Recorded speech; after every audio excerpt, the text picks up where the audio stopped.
Шамурза Бөрүкулов Өзбекстандын президенти Мирзаевке Садырдын колдоочуларынын жана жалпы эле кыргыз элинин атынан ыраазычылык билдирип рахмат айтам. Өзүбүздүн акмактар Садырдын премьер-министрлигин тааныбайбыз дешип, бардык кара ниет күчтөрүн жумшап жатканда, башка коңшу өлкөлөр эмне болуп кетет экен деп крысадай аңдып турушканда, эң биринчи Мирзаев Садырдын премьерлигин тааныйм деди. Чыныгы акыйкатты сүйгөн журт башчы экен. Кыргызстандын келечекте өнүгүп кетишине тилектеш улуу инсан экен. Сыйлай турган адам экен. Бардык эле адамдын колунан мындай иш келе бербейт. Ылайым сиздин өлкөңүз да тынч болсун. Өзүңүздүн ишиңиз, элди ээрчиткен президенттик башкарууңуз ийгиликтүү болсун. Социал-демократтар партиясынын мүчөсү Темирлан Султанбеков ачкачылык жарыялады. Бул тууралуу мурдагы президент Алмазбек Атамбаевдин жардамчысы Кундуз Жолдубаева Facebook баракчасына жарыялады.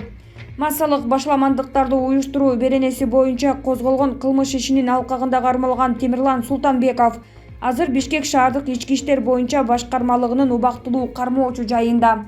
Ал өзүнүн кайрылуу катында аны кыйнап коркутушканын жана тергөөчүлөр аны эмне үчүн кармагандыгын түшүндүрө алышпай жаткандыгын жазган. Эске салсак, Темирлан Султанбеков кечээ Бишкек шаардык ички иштер башкармалыгынын убактылуу кармоочу жайына 48 саатка камалган болчу. Булак 7 ТВ чекитке эже. Өмүрбек Субаналиев Курсан Асанов ийимди басып алган жок. Ал ийимди жетектеп туруу үчүн Коопсуздук кеңеши тарабынан убактылуу кызматка дайындалган. Себеби ал учурда жалгыз легитимдүү орган дал ушул Коопсуздук кеңеши болуп турган. Андан мурун 8 октябрда өткөн жарандык форумда Өмүрбек Субаналиев Кыргызстанда жалгыз легитимдүү орган Коопсуздук кеңеши экендигин жана өлкө аймагында тартип орнотуу үчүн бардык укук коргоо органдарын координациялоого алгандыгын билдирген. Абал өтө оор. Партиялар өз алдынча митинг өткөрүп жатышат жана бир пикирге келе албай турушат. Мурунку бийлик биз эч кайда качкан жокпуз, дагы деле болсо иштеп жатабыз деп билдиришүүдө. Президент өзүнүн легитимдүүлүгү тууралуу айтууда. Азыр жалгыз легитимдүү орган Коопсуздук кеңеши. Катчынын орун басары катары мен өз милдеттеримди аткарып жатам, деди ал. Булак чындык чекит медиа. Бейшен Юнусов Урматтуу кыргыз элим жана Facebook колдонуучулары, эң биринчи баарыбызды мекенибиз мыйзам талаасына түшүп, аз да болсо стабилдүүлүк орношу менен чын жүрөктөн кубанычымды бөлүшөм. Акыркы күндөрү бүтүн Кыргызстан саясий партиясы жана анын лидери Адахан Мадумаров жөнүндө көп тастыкталбаган ушак маалыматтар соц тармактарда таркап жатат. Ошондой эле Мадумаров Жапаровго кошулбады деген сөздөр көп айтылууда.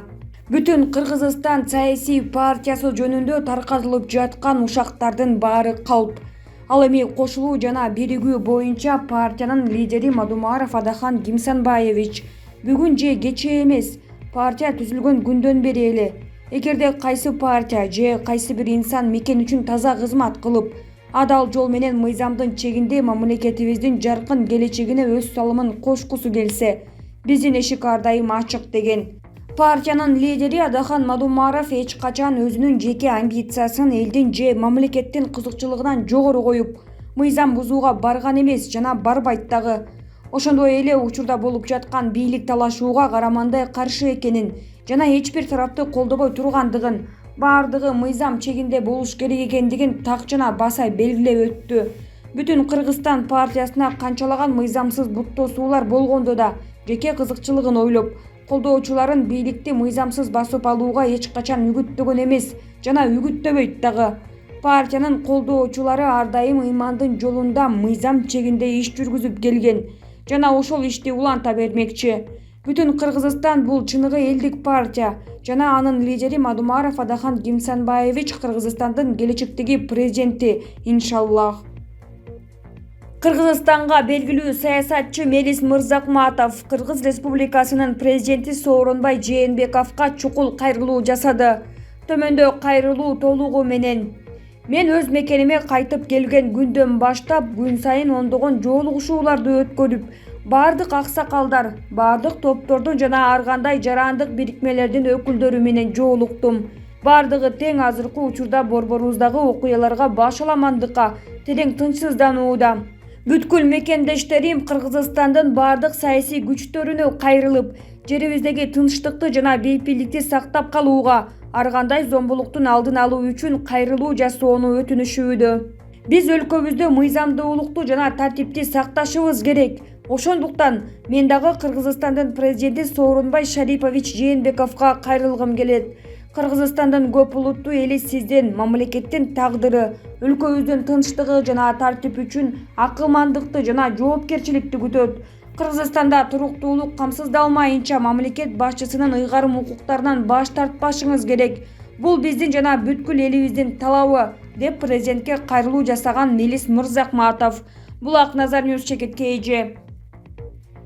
Аида Касмалиева аны мекеним Кыргызстандын талапкерлери коркутканын билдирди. Аларча резиденциясында 10 октябрда парламенттик кезексиз жыйыны өтүп, анда Садыр Жапаров өкмөт башчылыкка бекитилген. Жыйынга вице-спикер Аида Касмалиева дагы барган, бирок көп өтпөй ал резиденциядан кетип калган. Мунун себеби Касмалиева Фейсбукта пост жарыялап, кырдаалга байланыштуу каршылык көрсөтүү деп түшүндүрдү. Бул тууралуу ал Жогорку Кеңештин аппарат башчысына чалып эскерткенине карабастан, аны жыйынга катышты деп каттап коюшканын ашкереледи. Мындан тышкары вице-спикер ага карата жасалган коркутуулар тууралуу да билдирүү жасады. Касмалиеванын айтымында аны депутат мекеним Кыргызстан партиясынан талапкер болгон Урмат Самаев коркуткан. Урмат, мен силерден жана атын айтуудан коркушкан шефиңерден коркпойм. Мен азыркы күнгө чейин коомдук транспорт менен жүрөм, жалгыз жүрөм. Эгерде менин кызым менен үй бүлөм менен бир нерсе болсо, анда баары ушул жерде жазылган, деди ал. Вице-спикердин айтымында өлкөдөгү бардык процесстер мыйзамдуу болушу кажет, айрыкча тарыхый окуялар. Ошондой эле ал 10 октябрдагы жыйында кворум болгон жок деп эсептейт. Себеби 61 депутат жеринде болушу керек деген. Калгандары болсо ишеним кат менен катышса болоорун белгилейт. Касмалиеванын кворум тууралуу айткандарына депутаттар Дастан Бекешев жана Каныбек Иманалиев да кошулушту. Мындан сырткары кворум жок болгонун экс-депутат Феликс Кулов да колдоду. Кошоматчы эркектерди карап туруп ушунчалык ренжидим. Тизелеген кошоматчылар. Бардык өлкө күбө болду, силер жыйында эмне менен алек болгонуңарга, деп жазды Касмалиева сөзүн жыйынтыктап жатып. Ошондой эле Касмалиева Жогорку Кеңештин аппараты бардыгын кагаз түрүндө жарыялашы керектигин, ал эми жыйындын легитимдүүлүгү сотто каралышы керектигин белгиледи. Касмалиева 4 октябрда болуп өткөн парламенттик шайлоого бийликчил делген биримдик партиясынан аттанган. Ал эми аны коркуткан чемпион кайманаты менен белгилүү болгон Матраимовдордун үй бүлөсүнө таандык. Мекеним Кыргызстан партиясынан талапкер болгон. Ал учурда Кыргызстан партиясынын депутаты. Жапаров түрмөдөн чыккан күнү депутаттардын бир бөлүгү, алардын арасында вице-спикер, Мекеним Кыргызстан партиясынын лидери Мирлан Бакиров да бар. Достук мейманканасына чогулуп жыйын өткөрүшкөн. Анда Жапаровдун өкмөт башчылыкка талапкерлиги жактырылганы кабарланган. Ошол күнү анын жанында Урмат Самаев да жүргөн. Алар жанаша отурган сүрөт да интернетке тараган. Бул жыйындан кийин Атамекен партиясы менен шайлоого бараткан депутат Жанар Акаев, Реформа партиясынын лидери Клара Сооронкулова жана башка саясатчылар Жапаровдун артында Матраимовдор менен Жээнбековдордун кланы турат деп билдирүү жасашкан. Жапаров өзү журналисттерге курган маегинде Райым миллионду бажы кызматынын мурдагы төрага орун басары, журналисттик иликтөөлөрдүн фигуранты Райымбек Матраимовду камаймын деп убада берген. Мекеним Кыргызстан партиясынын Матраимовдордун кланына байланышы бар делет. Бул партиядан депутат Искендер Матраимов талапкер болгон. Урмат Самаевке байланыштуу ызычуу. Самаевдин криминал дүйнөсү менен байланышы бар делет. Анын аты 2019 жылдын январь айында Токмок автодорожный өткөрмө пунктунда орун алган аткезчиликтердин атышуусуна тиешеси бар деп айтылган. Атышууга катышкандардын 4-өөнө ар кандай беренелер менен айып тагылган. Жаңжалдын катышуучуларынын бири Аскат Үсөнов ок атышууга Токмок шаардык кеңешинин депутаты Кубанычбек Кочкорбаев менен Самаевдин тууганы катышканын билдирген. Кийинчерээк Үсөнов президентке кайрылып, Самаевдин коргоону жана жардам сураган. Самаев болсо 26 январда бул окуяга эч кандай тиешеси жоктугун айткан. Бирок кийинчерээк ок атышуу болгондон кийин ал Токмокко барып, эки тарапты жараштырууга аракет жасаганын моюндаган.